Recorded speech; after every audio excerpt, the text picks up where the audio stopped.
Hey guys, this is Anan, and today we have a preview and walkthrough of the upcoming map Yamato Harbor, featuring none other than the historic Japanese Yamato battleship that was so famous during World War II. For those of you that were a fan of the new Vineyards, I think you're really going to enjoy this map.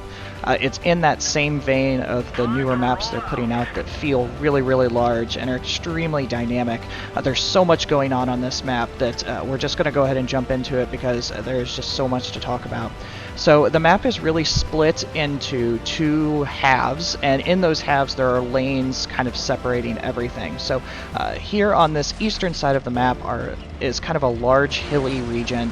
Lots of soft cover, not as much necessarily hard structures, but lots of really great rolling hills. So even though you can see a long way, the map is really long, and you've got these great rolling hills that will allow you to use gun depression and use a lot of hold down tactics. So mediums and TDs can really be dynamic out here, and there's a lot of options kind of as you roll around. This map is also extremely symmetrical, so any advantage you seem to have on one side, it's almost exactly mirrored on the other, almost down to bunkers and bushes. It's really balanced, which I think will be really fun, and it'll make a big difference kind of on team makeup. So you've got a lot of these kind of sniping corners. Both sides and the extreme corners of the map have these little bunkers where you can see down lanes kind of on either side. You have multiple angles for shooting kind of everywhere you go. So like I said, very open, but at the same time, much more dynamic than some of the other flat maps. We've actually got all these hills that'll really shine, especially with these Japanese and American tanks with good gun depression. It's something that's a little bit different for us that we're going to be able to get to use a lot of these things. So again, as you roll around, there's a lot of shooting lanes everywhere we go. And now we're going to start to see kind of this central hill, which I think is going to be a main focal point on this map. When you look to the left, we start to see all these buildings that protect the harbor into the battleship, and that's what really creates this map split. There's not a lot of big firing positions to go from the harbor to the hills and vice versa, but this hill shoots not only into the town and the battleship area, but also shoots back across into all of this medium kind of hill zone. So it's going to be a focal point for sure, and so something to definitely keep in mind. So again, lots of structures, lots of new things that we haven't seen before. It really is a pretty map. You start to see a lot more small details than we've necessarily picked up in some of the other maps, and a lot of new looks.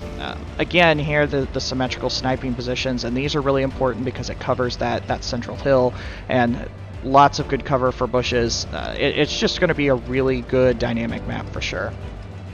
Alright, and now as we start to roll into town, it continues the theme on these ends of really being pretty open, but there's just so much more cover than we're used to in town. It doesn't feel like a Himmelsdorf or anything like that. It's a really unique town area where we have so many buildings, so much hard cover, that anywhere you go you really can get to protection. You don't have to just sit out in the open. There are a lot of firing lanes once you're in here, so you have to be very map aware and make sure you're not getting flanked.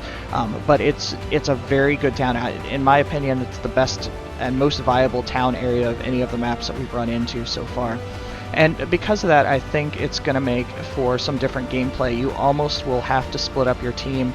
Otherwise, there's so many ways to hide and get a fast flank that if you stay too bunched up, I think it's going to be really easy for the opposing team to get behind you and cause a lot of problems. So it should make for some good gameplay. So swinging around again, like I talked about, there's a lot of lanes. That first lane was very clear through the harbor. As we swing around to this one, again, lots of hard cover everywhere.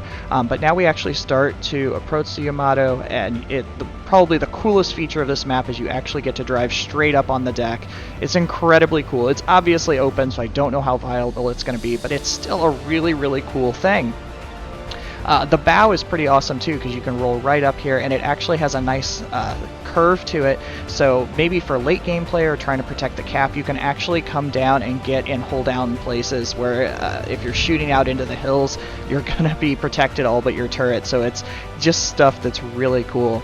And just this battleship in general, I mean, just look at this. It's absolutely huge. It shows the scale. There's so much detail in it. It really is just a cool feature of this map.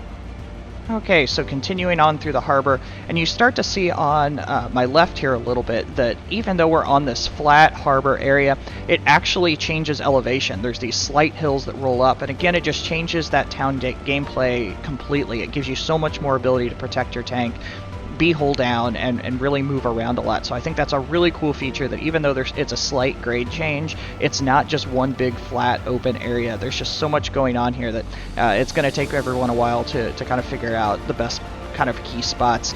And this is another spot where we get to roll back onto the deck, and you also can really start to see all the detail on this battleship, which is really cool. So much going on with it. Again, it's pretty open, so you have to be careful, but it's still something that's great to do. The nice thing about being in a little bit farther here is you can actually use these main guns as cover, which is really, really cool, especially late game, possibly to shoot out into those hills or to kind of sneak up into the cap area. Lots of good options there. So we just kind of continue rolling on, again with the symmetry, similar building placements. The main difference on this spawn side is it's a little bit more green. I've been playing with this a little bit, hoping you could get up here maybe to a sniping position. I'm pretty sure you can't do it, but hopefully someone proves me wrong. But also here on the right where you spawn has got some more good late game situations, lots of rock cover. It'd be a good corner to kind of hide in and pick tanks off as they come in after you, and be able to see quite a bit of the map from over here. Tank destroyers are going to have a lot more options in those rolling hills area. Because of these bunkers on both sides, you get really, really nice long shooting lanes covering that center hill like I talked about, and also covering several medium lanes, and they're perfectly balanced on both sides. You pop up to the other side, again, long lanes to shoot any mediums or heavies coming out of town. Also, it's nice because you can actually shoot into the other tank destroyer sniping positions, so it's far enough away that you're going to need spotters to be able to do it, but it still gives you those options to cover a lot of space. And that's the one negative I think on this map, and the one thing that I think is going to push gameplay still out into the hills more than town, even though it's the best town we've seen, because they just don't have quite as much length in town. It's really great for heavies. You're not going to get sniped from the back too often. This first corridor has a nice long lane, but as soon as you start to work in closer to this battleship, it's really short areas, so the lightly armored tank destroyers are going to struggle a little bit, and maybe not have quite as many angles. You can still work in there and you can support your heavies, but you don't have the sniping positions you necessarily have out in those hills. So it'll be really interesting to see kind of where people take it, and figure out kind of the little nooks and crannies that you can find to shoot through. You know, this is a map I'm really excited about. I love the direction that some of these new maps have taken. I know there's been disappointment in some of the reworks, but I think the fresh maps, they're really getting it right, and this is one that's extremely pretty. There's a lot of dynamic gameplay options. It's something that I think is just going to be a lot of fun to play. So, hopefully you enjoy this, and if you enjoyed this video, as always, please subscribe on YouTube. Also follow on Twitch. We've got lots of cool things happening there. And so good luck, and happy tanking.